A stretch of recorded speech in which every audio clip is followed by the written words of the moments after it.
बहुत ही गरीब किसान था। उसकी पत्नी का नाम मीना और उसकी छोटी बेटी का नाम मनोरमा था। रामू बहुत ही मेहनती था, लेकिन उसे उसकी मेहनत का फल नहीं मिल पाता था। वह और उसकी पत्नी दोनों सारा दिन खेत में लगे रहते थे। माँ, अब मुझे बहुत तेज भूख लग रही है। क्या मैं पिताजी को खाना खाने के लिए बुला लाऊं? हाँ हाँ, जाओ बेटा, मैं तो उन्हें कब से बुला रही हूँ, लेकिन वह है कि मेरी कुछ सुनते ही नहीं है। फिर मनोरमा रामू को बुलाने के लिए चली गई। पिताजी, आप जल्दी से खाना खाने चलो। आप कब से काम कर रहे हो? मुझे बहुत भूख लग रही है। फिर रामू अपने बेटी मनोरमा के साथ अपनी पत्नी के पास चला गया और उसकी पत्नी ने सबके लिए खाना परोसा और वह सब खाना खाने लगे। ऊपर वाले से इस बार यही दुआ है कि ठीक से बारिश हो, वरना बहुत दिक्कत हो जाएगी। पिछले साल ठीक से बारिश न होने के कारण अपनी मेहनत बर्बाद हो गई थी। बस ऊपर वाला, इस बार ऐसा बिल्कुल नहीं हो। इस बार रामू ने मीना के सारे गहने बेचकर खेत के लिए बीज और खाद खरीदे थे। रामू बहुत ही मेहनत से अपने खेत में अपने बीज बो रहा था। उसे उम्मीद थी कि इस बार उसकी फसल बहुत अच्छी होगी। कुछ महीने बाद उसके खेत में फसल उग जाती है, लेकिन पकने से पहले ही बारिश न होने की वजह से उसकी फसल सूख जाती है। यह देखकर रामू बहुत दुखी होता है और अपने घर चला जाता है। आप उदास मत हो, आप एक बार फिर से कोशिश करो। क्या पता इस बार बारिश हो जाए और अपनी फसल अच्छी हो जाए। इस बार तो तुम्हारे गहने बेचकर बीज और खाद ले आया था, लेकिन अब मैं कहां से लेकर आऊं पैसे बीज और खाद खरीदने के लिए? तुम ही बताओ। आप अपने गांव के सेठ किशोरी लाल से कुछ पैसे उधार ले लो। अब अपने पास केवल एक ही चारा है, क्योंकि हम ऐसे हाथ पर हाथ धरे तो बैठ नहीं सकते। मेरा उसके पास जाने का बिल्कुल भी मन नहीं है। वह बहुत ही बदमाश आदमी है। एक बार जो उससे पैसे ले लिए तो उसका ब्याज कभी खत्म ही नहीं हो पाएगा। पता नहीं वह किस हिसाब से हिसाब चलाता है। देख लीजिए, हमारे पास इसके अलावा कोई और उपाय भी तो नहीं है। थोड़ी ही देर में रात हो जाती है, लेकिन रामू को नींद नहीं आ रही थी, क्योंकि उसे समझ नहीं आ रहा था कि वह पैसों का इंतजाम कैसे करे। सेठ किशोरी लाल से पैसे तो तुरंत मिल जाएंगे, लेकिन गांव के कई लोग उसके जाल में फंस चुके हैं, और जो भी उसके जाल में फंसा है उसने अपनी पूरी जमीन तक गंवा दी है। मुझे समझ नहीं आ रहा कि मैं क्या करूं, कहां से लेकर आऊं पैसे। अगर पैसों का जुगाड़ नहीं हुआ तो खेती कैसे करूंगा? रामू को इस तरह सोचते सोचते ही सुबह हो जाती है। रामू बेचारे ने ना चाहते हुए भी सेठ किशोरी लाल के यहाँ पैसे लेने के लिए चला जाता है। अरे आओ आओ रामू भाई, बताओ कैसे आना हुआ। सेठ जी, मुझे कुछ पैसों की जरूरत थी, नए बीज और खाद लाने के लिए। अरे तो इसमें इतना डरने वाली कौन सी बात है?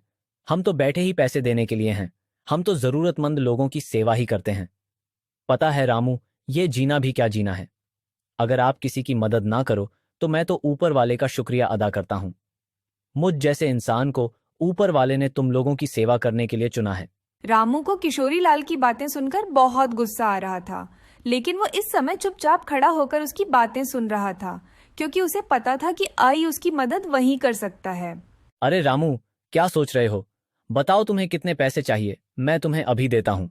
मालिक, अभी मुझे 10,000 की जरूरत है। अरे तुम 10,000 लो या 20,000 लो, लेकिन तुम्हें पता है ना, ब्याज तो पूरे 30 से कम नहीं लगेगा। यह चालाक आदमी 30 पर ब्याज ले रहा है और ऊपर से बोल रहा है कि समाज सेवा कर रहा हूं। लेकिन दुख तो इसी बात का है कि ऊपर वाला भी ऐसे लोगों की ही मदद करते हैं। हम जैसे लोग तो इधर उधर धक्के ही खाते हैं।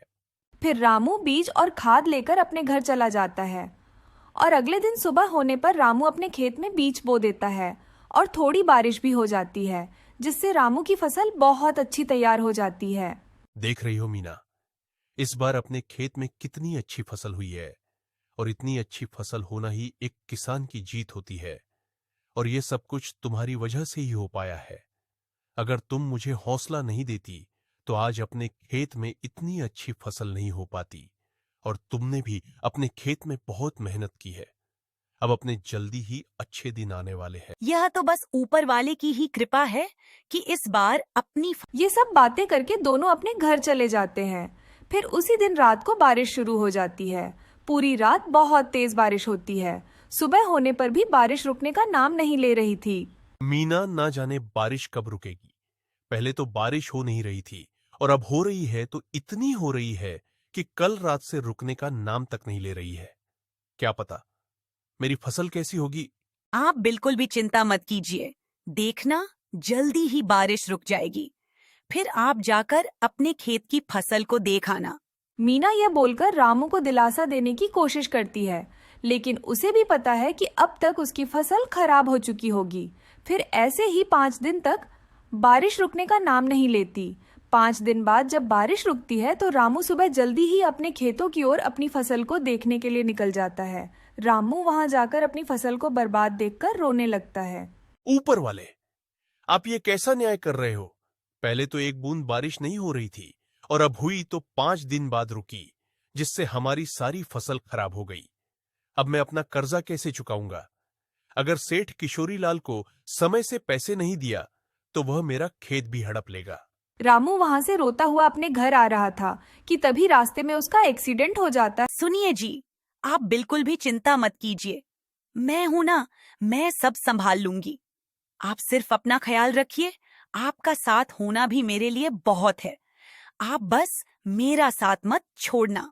मीना सेठ किशोरी लाल के यहाँ जाकर उससे पैसों की भीख मांगती है।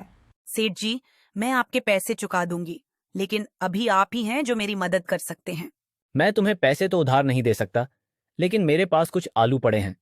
तुम उन्हें बाजार में बेच आओ। अगर तुमने उनको अच्छे दामों में बेच दिया तो मैं तुम्हें उस कीमत का कुछ हिस्सा दे दूंगा। मीना के पास और कोई उपाय नहीं था, इसलिए वह इस बात के लिए मान जाती है। सेठ अपने आदमी के साथ आलू की बोरियां मीना के यहाँ भिजवा देता है, लेकिन मीना जैसे ही आलू को देखती है तो वह हैरान हो जाती है। ये सारे आलू तो सड़े हुए हैं, ये आलू कौन बाजार में खरीदेगा?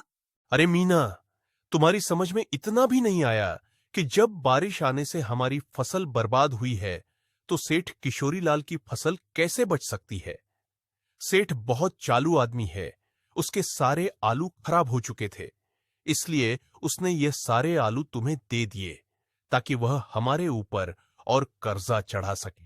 माँ, आप घर में इतने सारे आलू क्यों लेकर आए हो? क्या इतने सारे आलू से आलू के पराठे बनाने हैं क्या? वाह बेटी, तुमने तो मेरी मुसीबत का हल मुझे दे दिया।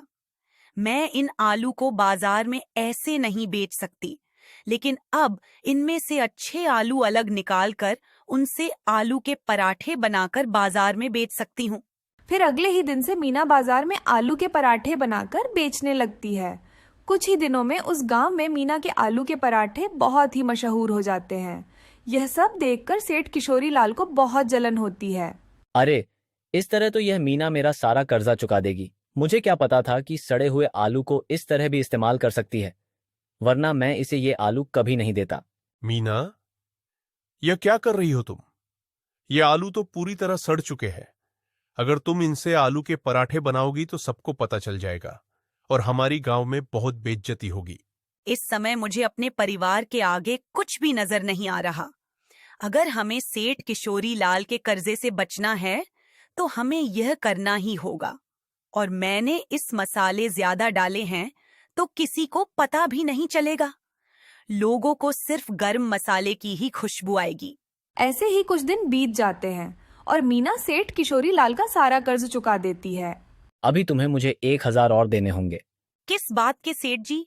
मैंने तो आपका सारा कर्जा चुका दिया, तो मुझे आपको किस बात के 1000 देने होंगे? और अब तो मैंने अपने खेत में आलू के फसल भी उगाना चालू कर दिया, तो मैं अब अपने खेत के आलू से ही पराठे बनाकर बेचूंगी। अगर तुमने मुझे हर महीने 1000 नहीं दिए तो मैं गांव के सभी लोगों को बता दूंगा कि तुम सड़े हुए आलू से पराठे बनाकर बेचती हो। सेठ जी, अगर आपने ऐसा करने की सोची भी तो याद रखना, वह सड़े हुए आलू आपने ही मुझे दिए थे। पूरे गांव को यह बात बता दूंगी मैं। मीना की यह बातें सुनकर सेठ किशोरी लाल चुप हो जाता है। ऐसे ही कुछ दिनों में रामू भी बिल्कुल ठीक हो चुका था और उन्होंने अपने खेत में पानी की समस्या से बचने के लिए कुआं भी खुदवा लिया था। और अब वह दोनों पति पत्नी अपने खेत में आलू की फसल उगाया करते थे।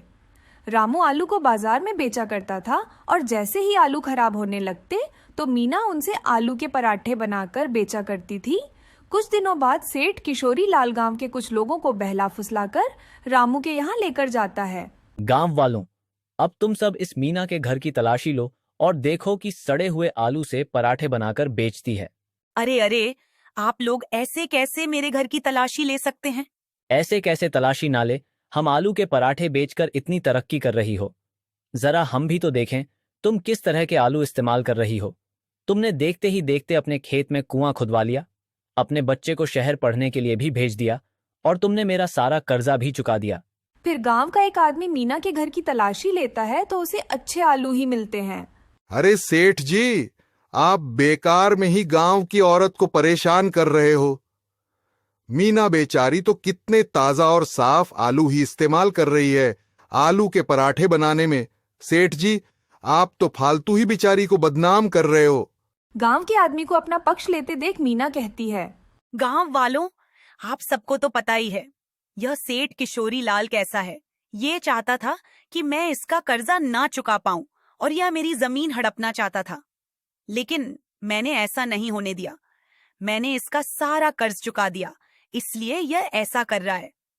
अरे, हम गरीबों को परेशान करना ही तो इन अमीर लोगों का शौक है। चलो भाई लोगों, ये सेठ किशोरी लाल तो हमारा समय खराब कर रहा है। यह कहकर सभी लोग वहां से चले जाते हैं। अरे तुम तो सच में खराब आलू से ही आलू के पराठे बनाती थी ना, तो फिर हमारे घर में ताजा आलू कहाँ से आए? मुझे पता था सेठ किशोरी लाल कुछ न कुछ जरूर ऐसा करेगा, इसलिए मैंने पहले ही सड़े हुए आलू छिपा दिए थे। देखो, अब हमारी बेटी शहर में पढ़ रही है और सेठ किशोरी लाल का कर्जा भी हमने चुका दिया है, और अब हम दोनों अच्छे से कमा भी रहे हैं, और हमने अपने खेत में पानी की समस्या से बचने के लिए कुआं भी खुदवा लिया है। इसलिए अब तुम्हें लालच नहीं करना चाहिए। आप बिल्कुल सही कह रहे हो, इसलिए तो मैंने अपने घर से सारे आलू छिपा दिए थे, वरना पूरे गांव में हमारी बदनामी हो जाती और हमें गांव से निकाल दिया जाता, तो हम फिर से रोड पर आ जाते। मैंने जो भी किया अपने परिवार के लिए किया, अपने हालातों की वजह से किया, लेकिन जब अब हालात सुधर चुके हैं तो अब मुझे भी अपनी गलती को सुधार लेना चाहिए। आज के बाद मैं अब हमेशा अच्छे आलू का इस्तेमाल करूंगी और खराब आलू का राज हमारे बीच ही रह जाएगा। उस दिन के बाद से ही मीना खराब आलू से पराठे बनाना बंद कर देती है। तो दोस्तों, हमें इस कहानी से यह देखने को मिला कि एक किसान का जीवन हमेशा मुसीबत से भरा हुआ रहता है, और हमें इस कहानी से यही सीख मिलती है